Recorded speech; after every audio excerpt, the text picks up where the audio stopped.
نحمده ونصلي أما بعد فأعوذ بالله من الشيطان الرجيم بسم الله الرحمن الرحيم نحمده ونصلي أما بعد فأعوذ بالله من الشيطان الرجيم بسم الله الرحمن الرحيم رب اشرح لي صدري ويسر لي أمري واحلل عقدة من لساني يفقهوا قولي قال الله تعالى في القرآن المجيد والفرقان الحميد سورہ معاہدہ کی آیت ہے، آیت نمبر 32 تا 33، جس میں اللہ تعالیٰ نے اس بات کی وضاحت کی ہے ایک انسانیت کی جان بچانا پوری انسانیت کی جان بچانے کے مترادف ہے، اور اسی طرح ایک انسان کا قتل جو بغیر حق کے کیا گیا ہو اس کو قتل کر دینا پوری انسانیت کو قتل کرنے کے مترادف ہے۔ ہم دیکھتے ہیں خانہ کعبہ کی بڑی حرمت ہے، لیکن خانہ کعبہ سے بھی زیادہ حرمت ایک مسلمان کے خون کی جو ہے وہ اسلام نے ڈکلیئر کی۔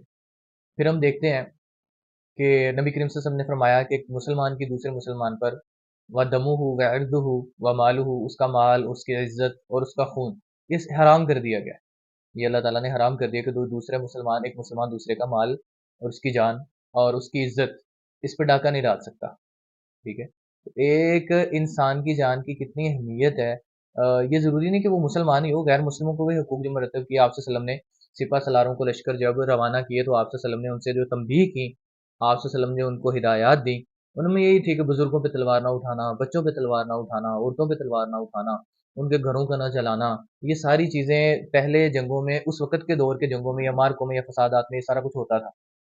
یہ وجہ ہے کہ نبی کریم صلی اللہ علیہ وسلم اس چیز سے منع فرما رہے تھے کہ ان کے کھجور پھلدار درختوں کو نہ کاٹنا، کھجوروں کے درختوں کو نہ جلانا، پھر اس میں جو ہے نا ان کے کنووں کو پانی کو ضائع، یہ ساری چیزیں جو ہے وہ ان کو ایسی چیزیں جس سے مطلب جس کا اسلام کا اصل مقصد جو ہے نا وہ غلبہ ہے کہ دنیا کے اندر اسلام غالب آ جائے، ٹھیک ہے؟ اس سے دوسروں کو تکلیف پہنچانا، بھیجا ان کی جو ہے ان کی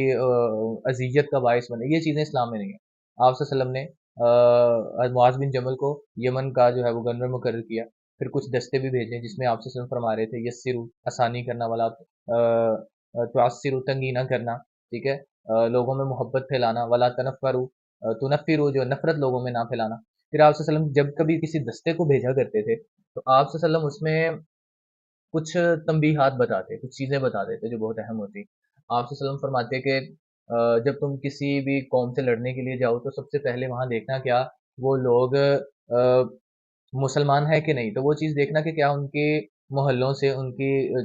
جگہوں سے جہاں وہ رہتے ہیں وہاں سے اذان کی آواز آتی، اگر نہیں آتی تو پھر ان کو تنبیہ کرنا کہ ہم تم سے لڑنے کے لیے آئے ہیں۔ لیکن پھر بھی نبی صلی اللہ علیہ وسلم نے فرمایا کہ اگر وہ تم ان کو اسلام کی دعوت دینا، اگر وہ اسلام کی دعوت قبول نہیں کرتے تو پھر ان سے تم جزیہ لینا، اگر وہ جزیے پہ راضی ہو جائیں پھر ان کو قتل نہیں کرنا، پھر تو حرام ہوگی نا ان کا جان تم لوگوں پہ۔ لیکن اگر وہ جزیہ بھی دینے پہ راضی نہ ہو پھر ان سے لڑنا، اور لڑائی کے بھی اسلوب اللہ کے نبی نے بتائے کہ ان سے لڑتے ہوئے بھی جو تلوار ڈال دے اس کو نہ قتل کرنا، جیسا کہ حضرت اسامہ کے بارے میں آتا ہے، انہوں نے تلوار چلا دی ایسے شخص پہ جس نے کلمہ پڑھ لیا تھا، تو حالانکہ انہوں نے ڈر کے پڑھا تھا، حضرت اسامہ بھی فرما تھے، لیکن اللہ کے نبی اتنے زیادہ غصے میں تھے، آپ صلی اللہ علیہ وسلم کا چہرہ سرخ ہو گیا، بار بار اسامہ سے کہہ رہے تھے تمہیں کون سی چیز کل قیامت کے دن بچائے، تم اس کے سوالوں کا کیا جواب دو؟ اللہ کے نبی میں نے تو دیکھا اس نے ڈر کے مارے کلمہ پڑھا، میں نے تلوار اٹھائی ہوئی تھی جب اس نے کلمہ پڑھا، تو آپ صلی اللہ علیہ وسلم نے فرمایا کہ آپ سمجھ تم نے اس کا دل چیر کے دیکھا ہے؟ تو ایک انسان اس کی جو قیمت ہے جان کی وہ بہت زیادہ، ایک انسان کی جان، اسی لیے جو ہے انسان کے اعمال کا انما الاعمال بالخواتیم، انسان کا جو خاتمہ ہوتا ہے انسان کا جس عمل پہ ہو وہ آخری عمل زیادہ اہمیت کے حامل ہے، وہ آخری عمل دیکھا جاتا ہے کہ وہ آخری عمل انسان کا کیسا تھا۔ اب اس آخری عمل کے اندر جو ہے وہ ہمیں ایک حدیث ملتی ہے کہ ایک عورت تھی جو فاحشہ تھی، اس نے اپنے جوتے میں کتے کو پانی پلایا کنویں سے نکال کر، وہ اپنے اس آخری عمل کی وجہ سے جنت میں چلے گی،